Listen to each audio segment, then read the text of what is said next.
Welcome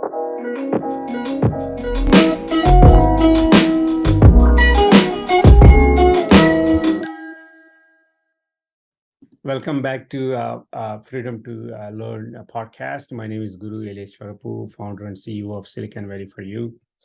So for those who are not familiar with this podcast, please subscribe and press on the like button. You'll get a lot of episodes your way. Also, you can dig into our archives and then enjoy a bunch of podcasts we are creating for you. So today, we have um, a, a very special guest, Namratha Bujala. So she is doing her bachelor's in business administration, specialized in marketing, and she's at University of Michigan and Stephen Ross School of Business. Okay, so I got the pronunciation right. And so we are excited to speak to her, and we are going to talk about everything from where she started, where she's at, and where she wants to go. So with that, welcome, Namratha.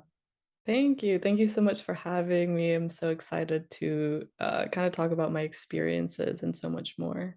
Yeah, absolutely. Thank you. So as you know very well, this podcast is intended for youth who aspiring to be something, right? Essentially, whether they there are so many paths they can potentially take, and we are trying to create this content to educate them or have some information about taking different paths because you're on you kind of on the path on a path to do something, and based on your experiences, we hope that they learn something out of it, and then they get better at it, so that we all so we evolve over a period of time, we learn from each other.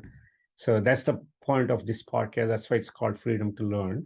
Right. So why don't you tell about yourself, where you started your life, and your schooling, and what you're doing right now, and then we'll go from there. Yeah, of course. So, again, I'm Namratha. I grew up in Michigan. I was born and raised in Michigan. I went to Farmington High School. In high school, I was very active in a lot of the business clubs that I had.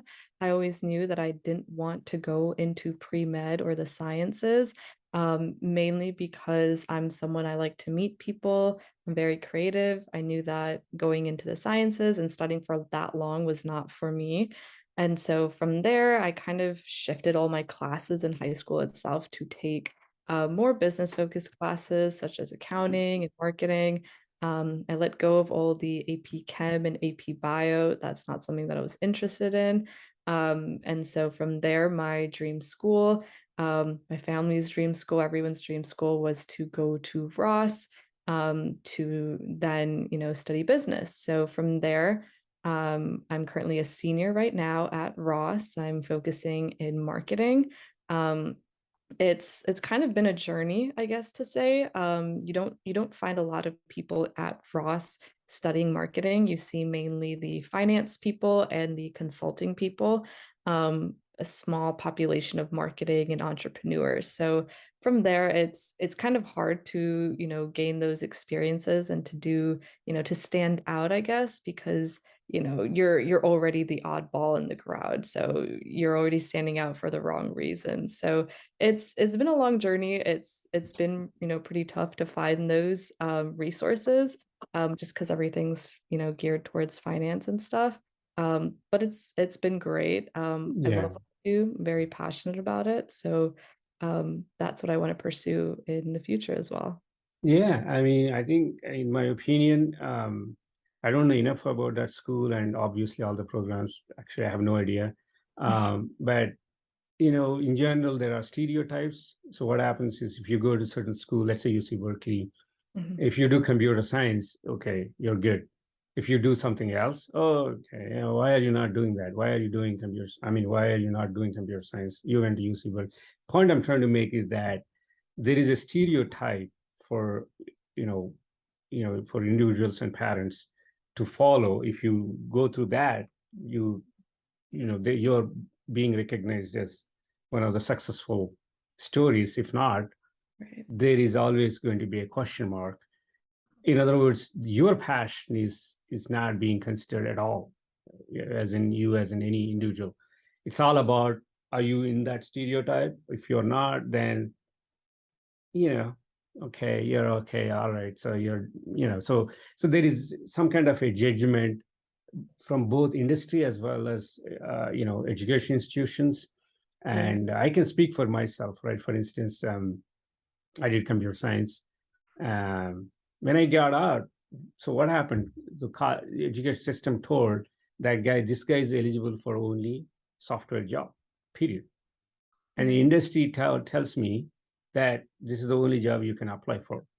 Hmm. If I want to get into product management or marketing or something, they don't even entertain the conversation because I don't have that formal degree.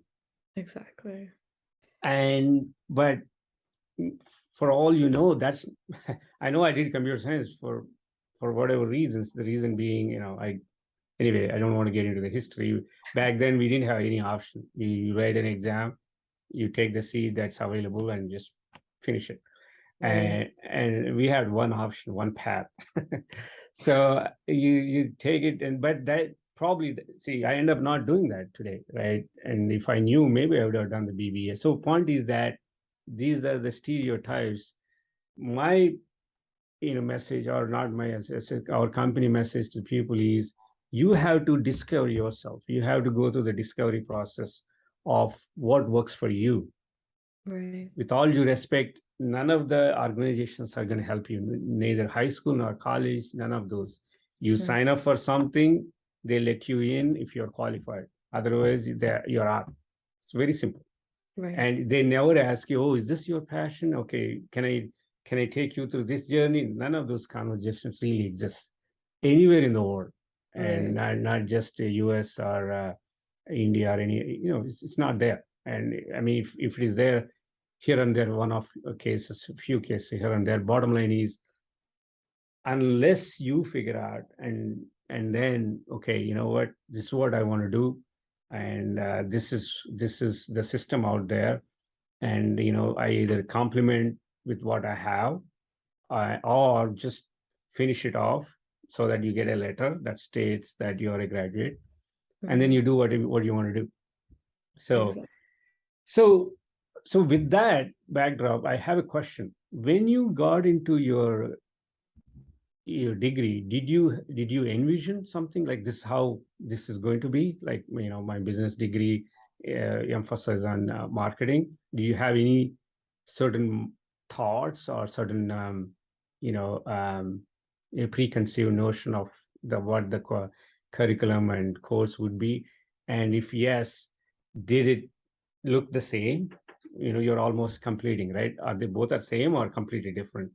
I would say it's a complete 180 difference just because going into Ross, a lot of the people say that, business majors don't do anything, it's really easy. And while I do agree the courses are much easier than, say, a biochem class, the grading distribution was a total, it kind of works against you. So just a quick background on how Ross grades: there's only a certain percentage of people in the class that can only get an A or above, for example, or a certain grade.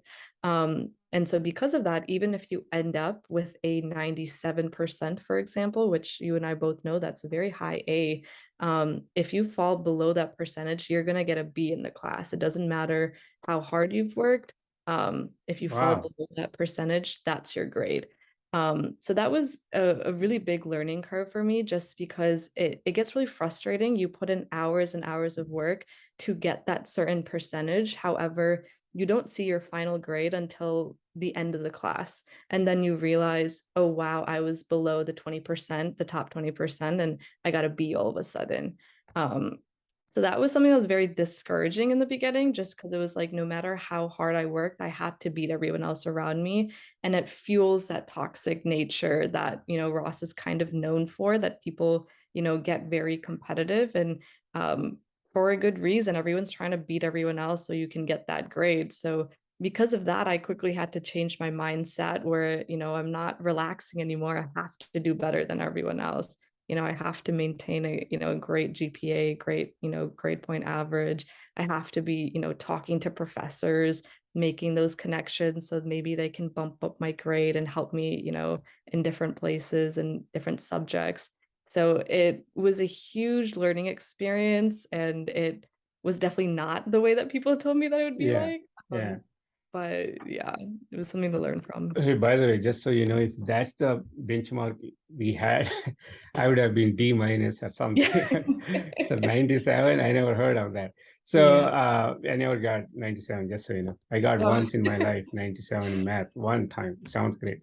oh wow. Uh, so see, that's the interesting. So this is my segue into my next topic. Mhm, See, marketing in the industry is highly respected and mhm. it's very complex. Right. Most I shouldn't say most difficult, but one of the challenging roles in any industry is being in the marketing. Okay. Oh yeah. And so I have two questions. One is when if it is so challenging, it's highly respected job in the industry, why is it so easy doing a degree? I mean, I don't understand that part. Second part is whatever you're learning right now, especially with respect to marketing, let's just stick to that for now. Of course. How relevant that is to the industry? Because there are so many, there's digital marketing nowadays, right? There's huge spectrum of things and traditional marketing. And, how do you do the research? How do you find the target market sizing, TAM, SAM? I don't know if you guys have all those buzzwords out there. Mhm. So are they really relevant to the industry, or you are like, as you said earlier, you're more focused on, how do you make sure that, man, I get this 97 and above, otherwise I'm in trouble. Ooh. Uh, you know what I mean? So, and Yeah, then yeah, forget about, what I do with all this. Well, first, let's get the grades. So I've been there. Trust me, I've yeah. been there, done that. And once exam is over, I used to work hard to wipe out everything I learned until that point. Mhm. Uh, so yeah, those are the two questions I have. Essentially, in marketing, this is what I do in my company for most part, which is very hard, and especially comparative analysis, pricing, very challenging. Some of these tasks, I don't know how they really teach. I'm very fascinated. I didn't do any business administration degrees. Yeah. For instance, pricing, extremely difficult task. I don't know how they teach in the schools. So talk about the relevance to the industry and why people told you that it's too easy to do this degree compared to all other, med or computer science and this, that. Yeah, so I'll answer the first question, obviously. Why do people say it's easy? I think that in terms of chemistry and all these concepts are they're harder to grasp and kind of memorize, whereas in in business or the business curriculum, you're kind of measured with everybody else. You're kind of pitted against each other to see, okay, who's smarter, person A, person B, who's doing better. So I guess, yes, the courses could be easier. However, doing well and doing good in them, that's something that's very competitive and hard. Obviously, doing well and doing good, these are very subjective terms. My doing good is different from someone else's doing good. And because of that, that's what kind of gets very tricky in graduating, getting jobs. It's everyone has different checkpoints of where they want to be and how well they want to perform. And so I would say that's, a very common misconception that not that many people know of. In terms of relevance in courses, um, like you said, marketing is huge. I would say classes, it's really hard to cover everything in this, in these sectors. I would say a great analogy on the top of my head is that these classes are like table of contents. They give you a brief, snapshot of what the industry looks like, what the concepts are. However, doing internships, working, doing club stuff that are, relevant to these topics, those are like reading the pages in the textbook. Those are getting all the fine details, all the fine lines, lines that aren't even written. That's, for you to understand, okay, this is how it's like in the real world. You're able to apply this experience. So courses are relevant, but the thing about marketing and digital marketing is that this is exploding. I mean, tech is just growing exponentially that textbooks can't keep up, professors can't keep up. This is something that you're going to have to learn. As sad as to say it, you're going to have to, get Deal that with it. slap of reality of working and, realizing that there's more out there than what classrooms can teach. Absolutely. I think you put it correctly. This is where I have trouble with some of these, even MBAs. So I'll Mhm. tell you what I mean by that. So I Right. always say that there is a massive gap between the real world and the Mhm. education system. Whether it's Right. whether it's BBA, MBA, or computer science, even worse. So Right. as you said, if you take computer science, even marketing, right? Those guys did PhDs, I don't know, whatever they did, MBAs 20 years ago, and they're working as a professor. They never worked for any company. Even if they did, they left those companies and back in the academia. And as a result, they don't have the real connection to the industry. Mhm. So, what I mean by that is, for instance, see, Silicon Valley for you works with the Haas, UC Berkeley Haas School. So, I Mhm. deal with people that have experience as much as I do. They've been vice presidents and things like that in the past, and they are students there, and they do some of our projects. So when I work with them, I get the sense that such a prestige institution such as UC Berkeley is not able to bring a use case that is relevant to the industry today. Mhm. So, I mean, I'm not trying to be negative or anything. Point I'm trying to make is that um, you know, to mitigate that gap. And so even if you learn less, not as much as you would have done in 4 years with the school. So what I mean by that is, let's take marketing, right? So let's take small digital marketing. Let's Mhm. take one vertical, let's say healthcare. I'm just saying, or some vertical that you're interested in, gaming, I don't know, whatever it may be. So take that vertical and take some digital marketing, I don't know, pick something, one of the channels. And then if you can do the end to end where potentially you implement it and make sure that you get the results. And that requires some funding and everything. Most probably Facebook will allow you to do those because it's you're from a nonprofit organization. Probably they might. Point Mhm. I'm trying to make is that until you see that, and when once a customer comes back to you and say, I want to use your service, it's all theoretical. Right. Because I deal with a lot of guys. I mean, not only me, every business is dealing with the marketing folks in general. Mhm. It's easy to say a lot of things with all due respect. You got to get it done, and you have to have a customer at your doorstep Exactly. inquiring about things. If it's not happening, it doesn't matter what you did. So, and as you correctly said, this tech is moving at very fast pace. Not only digital marketing, Yeah. overall, Mhm. and the tools that use potentially are changing dramatically, and they are Right. becoming very expensive. Let's say if you want to do a survey of certain markets, and if you want to do sizing and understand this, demographics and what works, who are the how much they are charging? No idea. $50,000 and above, just to give a 2-page report. And God knows if that's true or not. I mean, so you have to pay upfront, and so once you get it, it is what it is. Right. And I guess the point I'm trying to make is that the whole infrastructure around marketing became super expensive. Mhm. Google AdWords, just to give an idea, if somebody clicks on coding in Bay Area, $7 per click, even if that guy doesn't come to my website and do anything. If he just clicks, $7. So if you're upset with me, you can just keep clicking there. Right? So, so you can drain my bank balance. Right. Uh, I guess the point I'm trying to make is that that is the kind of intensity they had to bring to marketing guys, because for most of the companies, marketing guys are driving the business. Period. Mhm. If you look at the CEOs and any CXOs, any top officials except CTO, is all about marketing and sales, Right. business development, some variation of that, and then sales is another variation of that. So this is crux of the company. If you don't have marketing, you're shooting in the dark. You don't know where you're going with Yeah. this whole thing. Mhm. So that's why I always wonder, because I come from India, so where IAMs are very popular. You must have heard those. So they back in the day, if somebody is doing a business, is he from IAM?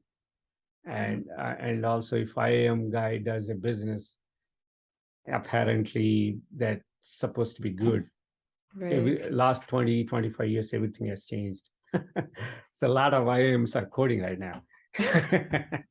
So I'm just joking. But point is that a lot of people who, whatever the degree they did, if you look now, what they are doing is entirely different from what they are qualified for, or where they spend all their energies and time first 20 years, and vice versa. Some of them came from top schools, not doing so well.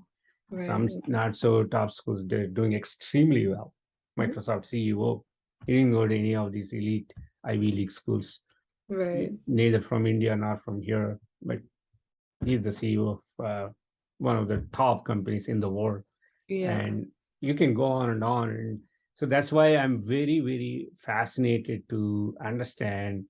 And so the problem is, unfortunately, if you had if you had more information going in, and with a lot more understanding of what you want to achieve through this program, then you would have been in a better situation by now. Told you it's not your fault. The point I'm trying to make is that high schools won't set you up for that.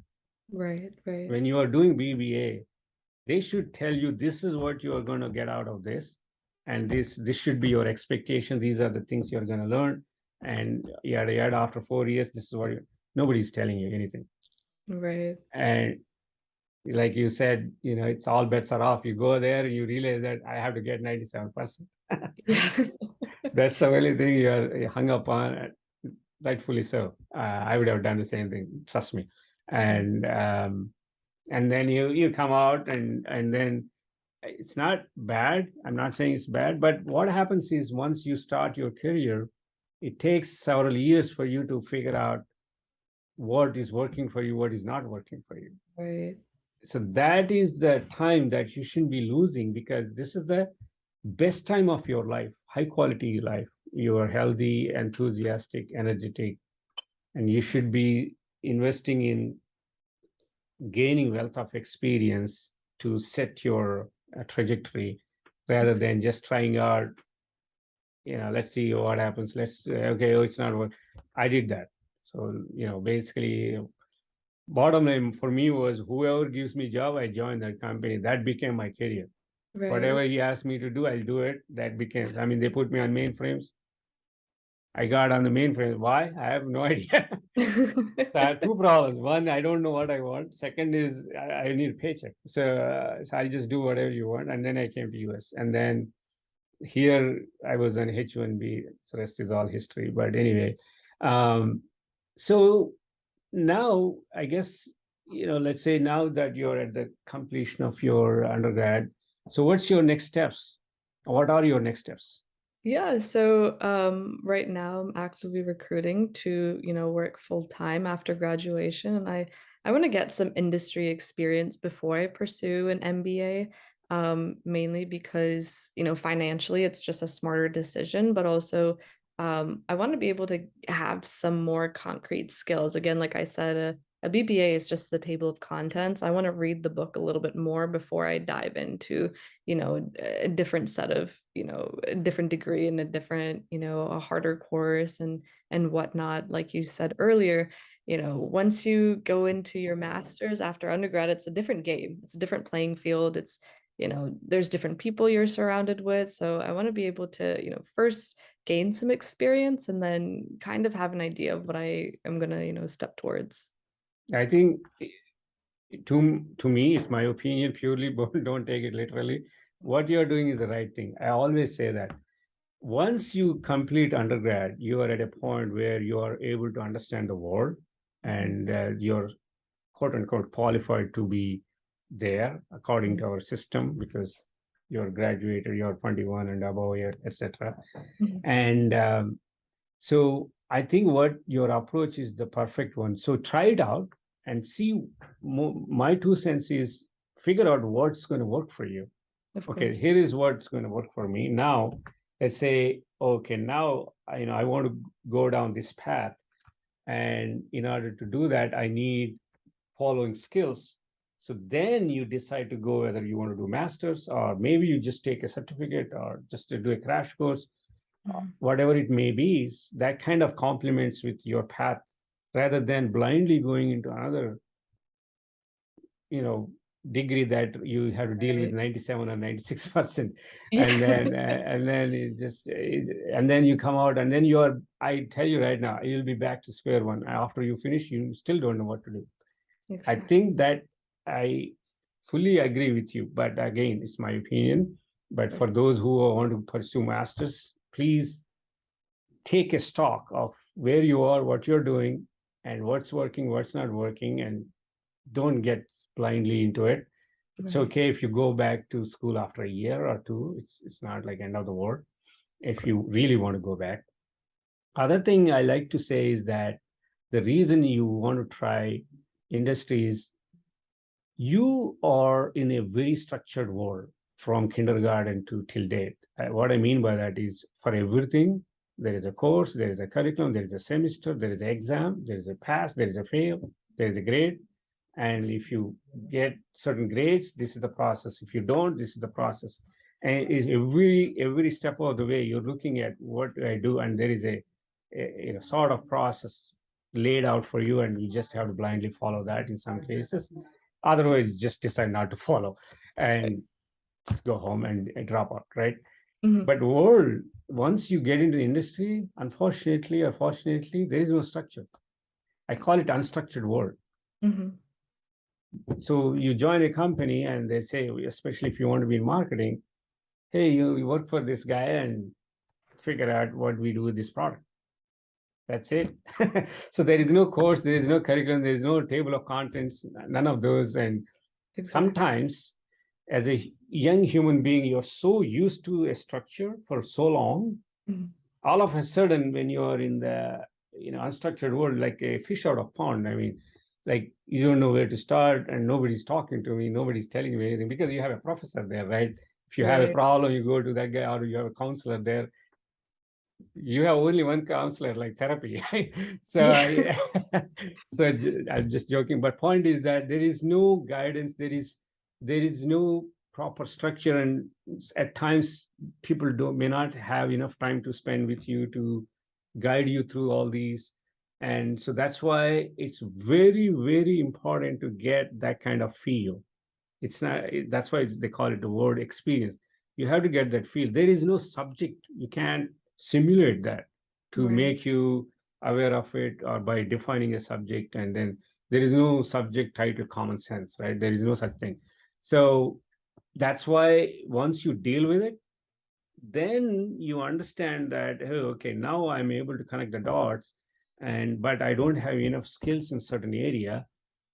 So maybe then you can decide to go back to school and acquire those skills. Now you have clarity what Mhm. exactly you want to do. You go there, and let's say you want to be in finance, I'm just Right. saying, Mhm. and you can, you want to be in financial sector, you get those finance, and then you are always on under, how do you say it, on the thought process of combining what you learned from the industry and what the skills you are acquiring. As soon as you get out, you are ready for prime time. Otherwise, let me put it this way, I have known people that done PhDs, and they get out of PhD and they say, hey, what do you want to do?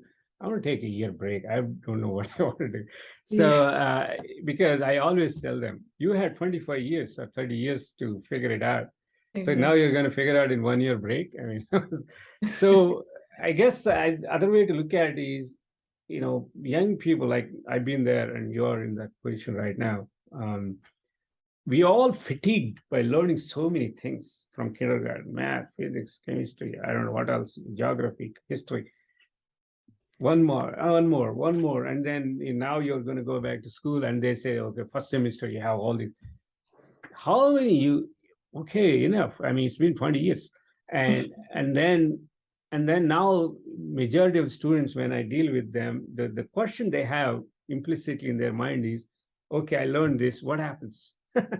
Right. So if I learn this, what happens next? The most of the answers you get is, okay, if you learn that, you get a grade. Mhm. That's the extent of what it is. And some of them you like, oh, you do this, there's market value is great. Blockchain, you learn blockchain, you get a job. Right. You learn AI, you get a job. You don't get a job because you learn blockchain. That you Right. get a job because you know how to solve a problem for somebody. Exactly. Um, so those intangible skills, unfortunately, not part of schools curriculums, in my opinion, purely. Yeah, That's why you can't rely on the system. You have to elevate yourself to figure those out, and then you have to define your own career path. exactly. Yeah. So with that, right, my next question is, I know, of course, I know your dad very well. He's been in technology for 30 years. So what's your take on technology and coding? It's definitely that's actually interested me. In high school, I did take a web design class, so I briefly learned like HTML. And as I'm going into marketing, you realize how important data is, data analytics, being able to kind of understand, data visualization tools and such. And so as I'm growing up, I'm realizing how important, and I kind of wished I learned, coding when I was younger. Obviously with this program, I wish I learned about it earlier so I could have used it to learn. However, in school now they offer coding, there's classes and everything. They're competitive, they're hard, but they, bring out the best, the most experienced people. You have a lot of my friends are working at Amazon and, great companies from learning from taking these classes. And so that's something that I also, kind of want to do in, my time once I graduate, acquire some of those skills that I know that are, really hot and really a lot of people want to learn these days. Yeah. See, my 2 cents is, tech is going to be part of your life, whether you like it or not. You can't stay away from it, and it's almost impossible unless you go to Himalayas and get into meditation or something. Yeah. Even there, you'll have a iPhone or something.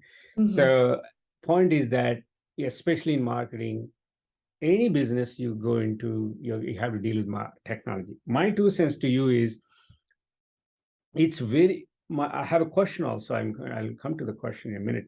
You must learn technologies. Whether you learn coding or not, it's optional. Right. So, in order to learn technology, you don't have to, you know, start with coding. That's the A option. Mhm. Now that you're on the business side of things, you can still learn technologies without doing coding. We can talk offline if you want. We can discuss about that. Of course. But important thing is you must have familiarity with technologies and the way they're evolving as we speak, and you have to stay with that trajectory of learning these because they move very fast. Right, right. You get off the gas pedal, you're off. You're like lost already. And well, nowadays you don't even call gas pedal because we have electric cars. Yeah, So see, and talking about technology, right? I mean, by exactly. the way, just so you know, like if you want fully autopilot in Tesla, it's all software. Right.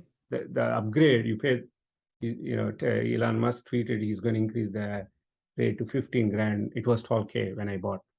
So Right. you pay 12K, you get software download, and it drives by itself. Point is that tech is going to take over. It took over already. My question to you right now, as it stands, right? When somebody tells you that, hey, there's artificial intelligence, machine learning, blockchain, when you hear those buzzwords, how, what's your perception of those? How do you see them? I guess like first glance, they're very intimidating, mainly because I don't have that much experience, for example, with blockchain. However, in terms of just technology as a whole, knowing that there's something that's you need to learn, you need to do, it's all about growth mindset. If you want to be better and do better, you have to learn new skills, you have to adapt to the environment you're surrounded with. The biggest thing that I'll say to me or to anyone watching is Excel. I think that Excel was very underrated in the beginning, and now all of a sudden, every almost every sector in business uses Excel one way or the other. You have to know how to do it. It's almost like a sink or swim situation when it comes to technology, and these terms. It's either you go with it or you're going to drown. Yeah, Have to just get acquainted with them one way or the other. absolutely. I think the one of the bad things that we have in this industry is there's a lot of buzzwords. Yeah. They throw you off, and many times the difference between knowing and not knowing is 30 seconds. You Google it, you get a sense of what it is, not in-depth idea. And there will be tons of new words coming your way. So and so speaking of data, so I guess my 2 cents is for you, in especially with technology, it's a process. Mhm. It's not a subject, it's not a semester thing, it's not 6 months, 1 year thing. You must start today, if not yesterday. So Right. point I'm trying to make is you don't have to be intimidated. I guarantee you, it comes to you naturally. There's no doubt about it. Mhm. Only thing you have to do is in the beginning, it's like biking. I don't know if you tried biking in when you're a kid. You keep falling. It's very annoying, right? And not Right. annoying. It's very hurtful. So but then once you start biking, you don't stop biking. You get we used to sneak out and steal my dad's bicycles, and then we used to go on bike because I remember those are very very high. You had to jump up and get on the seats and things like that. So same analogy I kind of give it to technology is because you find that rhythm. Once you find the rhythm, you don't stop. You become addicted to it. Exactly. And so my take is that taking coding or not taking coding or going down coding path, I meant to say, is an option for you. You don't have to start from coding and getting to the whole technology. That's a long journey, Right. relatively speaking. Like you said, if you had started in high school or middle school, yes, by now. My 2 cents to you is understand, read a lot about these technologies blindly, even if you're not following, just like getting used to reading. And Exactly. then I also highly recommend you to write blogs. I can talk to you offline if you want. We have that system where you can write blogs and get those blogs out there, in the social channels and things like that. Mhm. And so over a period of time, you get the feel for it, and you start understanding those. I'll give you a few examples. Mark Cuban, Mark Cuban, right? Mhm. Yeah. So Mark Cuban doesn't code, just so you know. So that guy can understand pretty much everything about crypto right now, Right. um, blockchain and many other technologies Mhm. for his requirements, Right. right? I guess the point I'm trying to make is that especially for you because you're going to be on the business side, having a tech with that is a perfect complementary skill. It's perfect marriage. And if you have another domain, by the way, technology is just a vehicle, it's a tool, it's not Right. the destination. Of So you course. need one more thing like healthcare or finance or whatever the domain you like to be in, retail, manufacturing, tech can be another, but you have to understand very deep about tech. So you can pick other areas like automotive, for instance. For you, it's very close by. um, so you can pick those if you have the domain tech and you have business degree. Those are the three components kind of put you on the path to have a decent career. That's how I look at it. Mhm. And That's what I'm doing right now, to be honest. So Right. if you have 2 out of 3, you still have to figure out the third one. Right. That's all I'm trying to say. Mhm. So with that, right, I'm going to get to the fun question, which is I ask everybody. So, what is the piece of tech you want or you need that doesn't exist today? It can be anything to do with fantasy, Star Wars type thing, or something that you want to use every day. A piece of tech. This one's a difficult one. I think that something that I lack in is just staying motivated. Yeah. To do anything, to learn more, to grow more, personally, to work out, Yeah. anything. I think if I had a piece of tech that constantly kept me on my toes to do something, obviously I've downloaded, I've tried those, reminder apps or those, Yeah. whatever, but it's so at some point I've muted them, I've deleted them. So they're not So very much. you know how to configure text. Yeah, so I know how to work my own technology too, right? So something that I can't disable, that it's constantly making me do more and Yeah. do better, keeps me motivated. So that's something that I definitely, I don't need it, but if I had it, I would be so much more better off. I think that's called Alexa.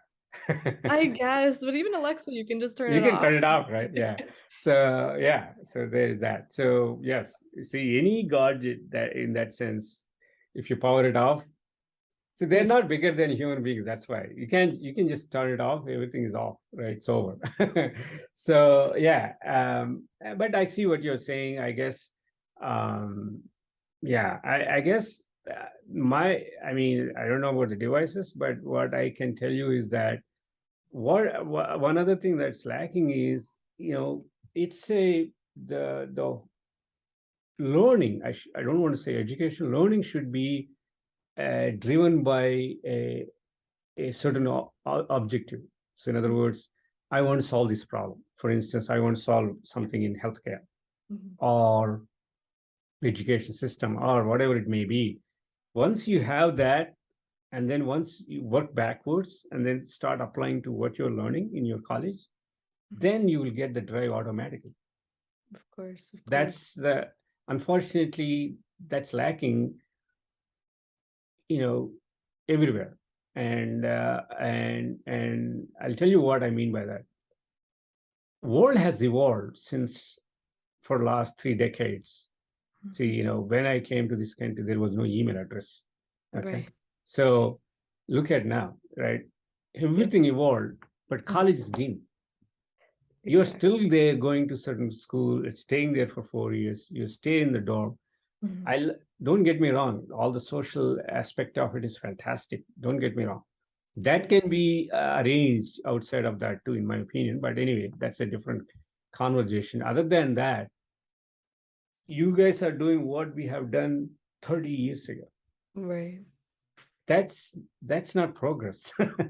So that's but look at everything else, right? When I came to this country, I had to wait 2 3 months to make my phone call to my parents Mhm. because Mhm. they didn't have phone, I didn't have phone, and I didn't know how to call them, and because the whole village didn't have phone. Right. So Right. anyway, long story short, now what? My mom uses iPhone. So Oh, in India, so FaceTime, right? So look right. at where we are, and but you are you are doing BBA just like people did 30 years ago. Nothing changed. That is in my humble opinion, that's the drawback. In my opinion, I'm not trying to be negative. It is Mhm. what it is. This I'm stating what I observe. That's why Right. my 2 cents to you is have a goal. This is what I want to solve. I want to be this. I want to, you know, it may not come overnight. It's okay. It takes time, Mhm. but get into that process of figuring that out. Right. Once I you think so. do, yeah, Mhm. go ahead. Yeah, Oh, sorry. I was just gonna offer some pushback with sure. that. I think that, in both senses, I feel like yes, I'm the BBA I'm pursuing is probably the same degree on paper versus, people before me. However, the methods of how I'm learning, the technology that was added, for example, years, decades ago, people were learning from textbooks, physical textbooks. I'm You're learning right. from textbooks Correct. online. Right. You know, Right. I Yeah. think that there's difference there. However, even though you have a drive, I think something that's never really addressed is burnout. I think that, anyone can Fatigue. experience burnout, fatigue. The world is so competitive today because technology is readily available to all of us. Obviously, to those who are privileged, of course, to own these technologies to do better.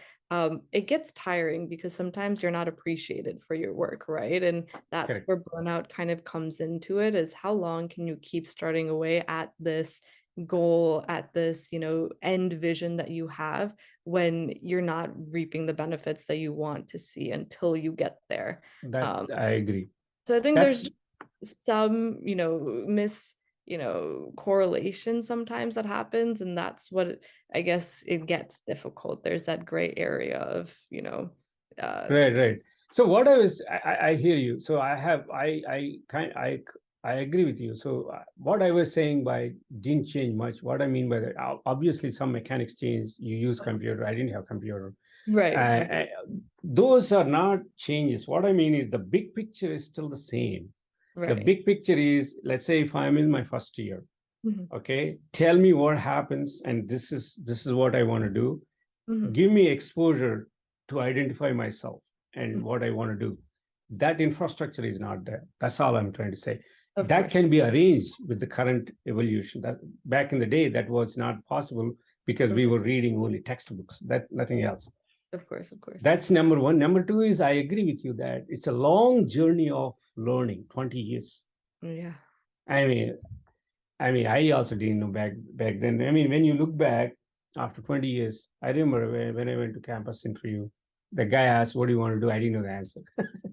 So after 20 years, like simple question, "What do you want to do?" I didn't know what to say. I got the job, Mhm. thank God. But yeah, I don't know Right. why he gave me job, uh, but point is very simple question. What do you want to do? I was dancing around with all my answers. I gave all kinds of answers. That guy's I he gave me a black face. So Oh. basically, you have no. He got wiped out with all my answers. Like I don't know. He said, "Okay, man, you can leave now."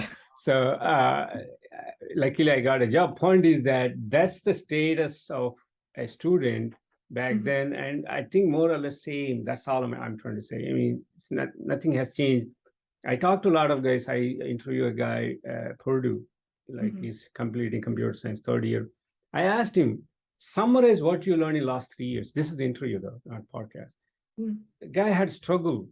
He's listing all courses from all his semesters. I said, I don't want to know your subjects. What did you learn last 3 years? And Mhm, he was not able to articulate that. It's not his mhm. fault because Right. you guys are in that rat race of like, I have to do this, I have to do that, I have to do this. And then after that, again, start all over, one more cycle, start all Mhm. over, one more cycle. Oh, okay, by the way, you can go home and come back. Okay, next year, start all over. So, so that's where the anyway, I'm going to leave it at that. And I mean, we can go on and on. We can't fix it.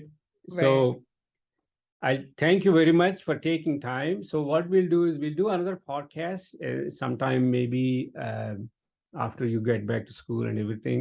And also, if you have any, some achievements or something accomplished that you want to share, you can get on to the podcast. So other podcasts we do to see where you are and where you are now, so that you can sort of see the progress through this journey of podcasts. Yeah. And I really, really appreciate, and I talk to you very soon. Yeah, of course. Thank you so much for having me on here. I had a great time just talking about my experiences, and also hearing, how different both of our experiences have been, and how much change there has been, in our Yeah. lives. Oh, Mhm. that particular topic fascinates me every day. Yeah. Literally, I mean, I don't mind talking to people from different all walks of life. See, as Mhm. part of the podcast, I interviewed a CEO. He used to work with me. He's the Avenir CEO right now. I was talking to him. It's hilarious, the whole podcast. He was Mhm. also talking about some of the things that he had no clue what he was doing. And then I talked to you, and then I talked to some of the folks, that from the academia, literally, who are Right. dealing with colleges and schools. Mhm. And I asked the same questions very politely. And then but they kind of, most of the time, they concur with what I'm saying. Right. But at the end of the day, I guess the bottom line is how we figure out and figure out each individual pathways, and then achieve those, which is very important. Right. And sooner you get to know, better it is. That's it. And Of course. also, it's a process. It takes time. Of course, of course. It's definitely a process and you just have to be patient with it. That's right. Yeah, yeah, I'm still trying to be patient. Yeah. So Uh, thank you very much.